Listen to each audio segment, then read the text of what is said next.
job role of competitive eater, y'all. Go.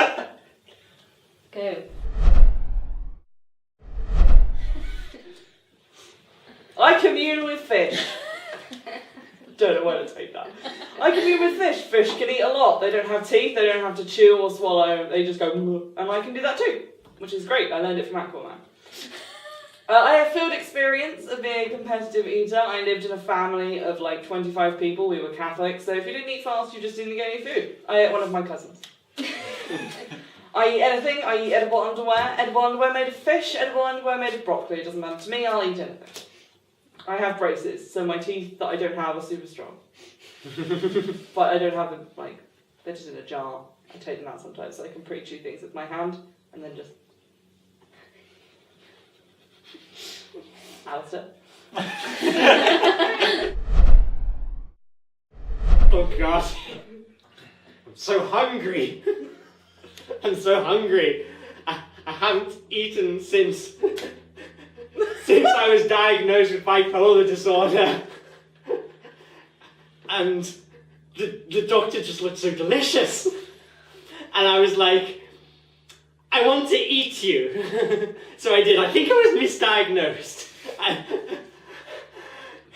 Since then, I've just been wearing his 3-piece suit and skin and looking around and saying, that looks tasty, but I can't eat it. Because if I feed it, then maybe it won't stop. Maybe this, oh my God, every problem I ever had turned into this vicious eating machine. It won't stop. I cannot feed it. So hire me, and I will never, ever stop eating the thing which I call dark meat, Alistair. Because normal Alistair is a vegetarian. And more light in personality. But if you feed it, it will consume. And it will consume, and it will never stop consuming. And you, Anna, you will win. And part of me will die inside. Don't die. Did you catch that? It's okay, the bad man's gone. Okay, well, as you know, competitive eating isn't about the amount you eat, it's about how fast you can eat it. So, what I realised was, I needed a really strong set of teeth, which was why I had them made out of gold. They can chew through anything, which is good. Well, when I say anything organic. Just try and eat something which is inorganic, like, you know, a table. It doesn't really work, but I can try, but all I'll end up doing is just leaving some teeth marks. Giblets. I eat giblets a lot. I mean, chicken, when you buy, you know, a roast chicken, it comes stuffed with a bag full of giblets. I eat the giblets as well. They might make good gravy, but they taste better raw. Reindeer giblets are the best though. I mean, I can't stop eating them. It's just, I will go out and slaughter herds of them just for their giblets, and I will just consume as fast as I possibly can. Just one entire herd wiped out. That's why Santa doesn't exist anymore. You can't get around it. I've eaten every single one. Poor Rudolph.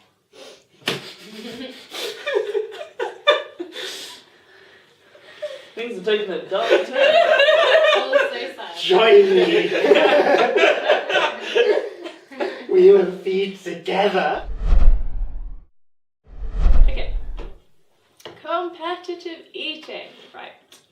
I know what these guys are thinking competitive eating. It's a competition. Winning. Winning! That's right. Okay, so bring me a sack of potatoes. I'll eat them in front of your eyes. They will be gone like that. Potatoes, raw, love it. Okay, so chestnuts. Roasting on open fire. You know the truth. Bring me roasted chestnuts, I will eat them. Gone, this high, pyramid, eaten. Okay, so Russian accents. Right, okay, so if you want to compete in Russia, you gotta be Russian. I have fooled them.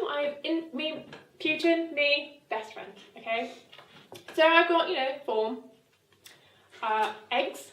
I can fit 12 boiled eggs in my mouth at once. Bring me the eggs.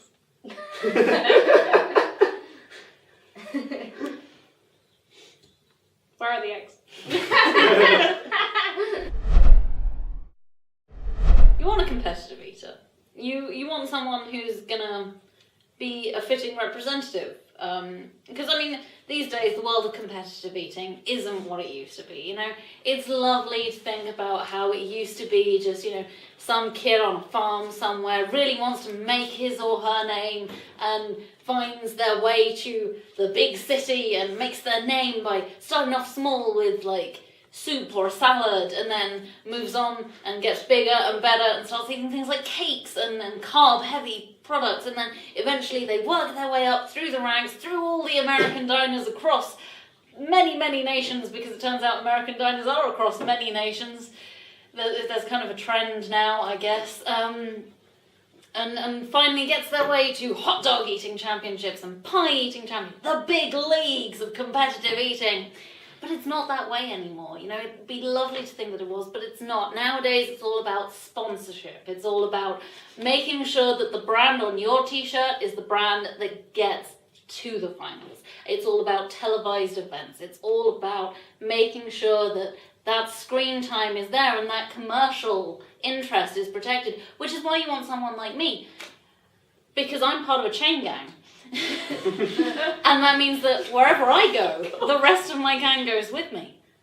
Which means that there's not just opportunities for one sponsorship, there's opportunities for sponsorship on everyone on the gang. And I'm the only one eating, and that's in the rules. I've checked, believe me. The rules are there's only one person eating per, contestant. I can be the only person eating. Doesn't mean that I'm the only person sponsored. So further to that, I'm also on benefits. Which means that most of the time I can't afford to eat, thank you, Conservative government. So when it does come time for competitive eating competitions, I'm hungry and I'm ready to eat, and I've not eaten anything for a good couple of days. Once I do start eating, I am insatiable, but not fucking weird about it. I'm insatiable. Within the grounds of the competition, I'm not going to do anything that will get you sued. And I'm utterly alone. Because despite the fact that I have my chain gang with me, there's no connection there, I eat for approval. I eat to make myself look big and to find someone who approves of me.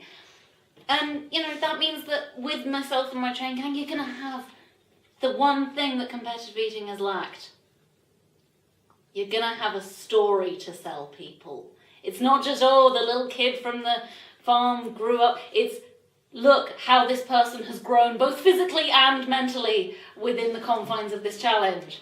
You'll have a relationship to sell people. That's what you want. That's what you need. Just to make it clear with those gestures, I'm not part of her chain. Also, I love the thing this game does where you were in the middle of a conversation about a thing about brands and you turned over chain, and somehow your mind went to chain gang, not chain stores. Yeah. Yeah. I like these cards. I shouldn't just pick them all up and put them in my mouth and go nom nom nom, and that's my entry.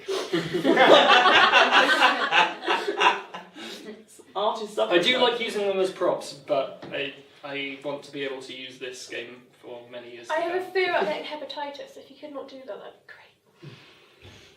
Or could not get hepatitis. There's a vaccine for that. I don't think I have hepatitis. But you could. Theoretically, this is true.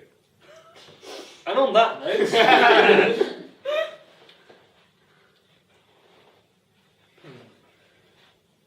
Well, we've heard, various different takes on what it means to be a competitive eater. I was interested to meet a couple of my friends from the League of Evil Eaters. It's good to see you guys again.